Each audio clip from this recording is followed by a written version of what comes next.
Aravalli hills, जो हिमालय से भी करोड़ों साल पुरानी है, जो रेगिस्तान को फैलने से रोकती है, दिल्ली जैसे शहर को सांस लेने लायक बनाती है और भारत के इतिहास की गवाह रही है। जी हाँ दोस्तों, आज हम बात करने वाले हैं अरावली पहाड़ियों के बारे में, उनका इतिहास, उम्र, फायदे, पर्यावरण में भूमिका और आज की स्थिति। तो वीडियो के अंत तक बने रहिए, क्योंकि आखिर में हम जानेंगे कि अगर अरावली नष्ट हो गई तो क्या होगा। भाग 1, अरावली पहाड़ियाँ क्या है। अरावली पहाड़ियाँ भारत की एक प्राचीन पर्वत श्रृंखला है। ये गुजरात से शुरू होकर राजस्थान, हरियाणा होते हुए दिल्ली तक फैली हुई है। इनकी कुल लंबाई लगभग 800 किलोमीटर है। पार्ट 2, अरावली कितनी पुरानी है। अरावली पहाड़ियाँ लगभग 150 से 300 करोड़ वर्ष पुरानी है। ये दुनिया की सबसे पुरानी पर्वत श्रृंखलाओं में से एक है। हिमालय जहाँ अभी भी ऊंचा हो रहा है, वही अरावली समय के साथ कटती और घिसती चली गई, इसीलिए आज ये बहुत ऊंची नहीं दिखती। पार्ट 3, अरावली की प्रमुख चोटियाँ। अरावली पर्वतमाला की प्रमुख चोटियों में गुरु शिखर, शेर पीक, धोसी पहाड़ी, माउंट आबू क्षेत्र की चोटियाँ जैसे अचलगढ़ के आसपास की ऊंचाइयाँ और मांगरबानी पहाड़ियाँ मौजूद है। इनमें गुरु शिखर अरावली पर्वतमाला की सर्वोच्च चोटी मानी जाती है, जो माउंट आबू राजस्थान में मौजूद है। इसकी ऊंचाई लगभग 1722 मीटर है। माउंट आबू अरावली का एकमात्र हिल स्टेशन है। पार्ट 4, अरावली पहाड़ियों के फायदे। इसको भी मैंने 4 स्टेप्स में डिवाइड किया है ताकि आपको समझने में आसानी हो। स्टेप 1, थार मरुस्थल को रोकती है। अरावली पहाड़ियाँ थार रेगिस्तान को पूर्व की ओर फैलने से रोकती है। अगर अरावली न हो तो हरियाणा, दिल्ली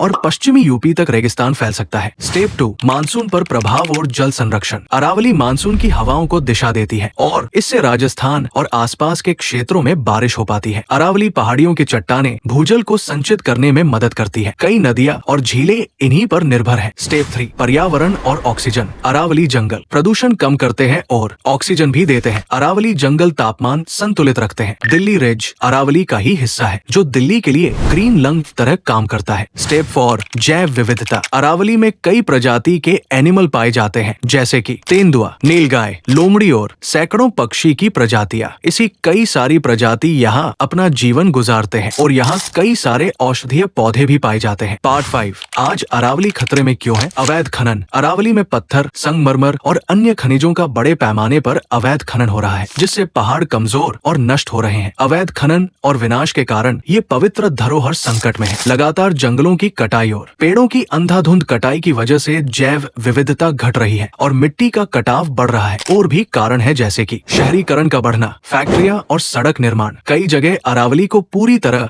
समतल कर दिया गया है। पार्ट 6, अगर अरावली नष्ट हो गई तो। अगर अरावली खत्म हो गई तो दिल्ली और एनसीआर में प्रदूषण और बढ़ेगा, पानी की भारी कमी होगी, रेगिस्तान फैलने लगेगा, तापमान और हीट वेव बढ़ेंगी, यानी भविष्य खतरे में पड़ जाएगा। अरावली सिर्फ पहाड़ नहीं, हमारा सुरक्षा कवच है। अगर आपको ये वीडियो जानकारी पूर्ण लगा हो तो लाइक करें, शेयर करें और ऐसे ही ज्ञानवर्धक वीडियो के लिए चैनल को सब्सक्राइब करें। धन्यवाद दोस्तों। जय हिंद, जय भारत।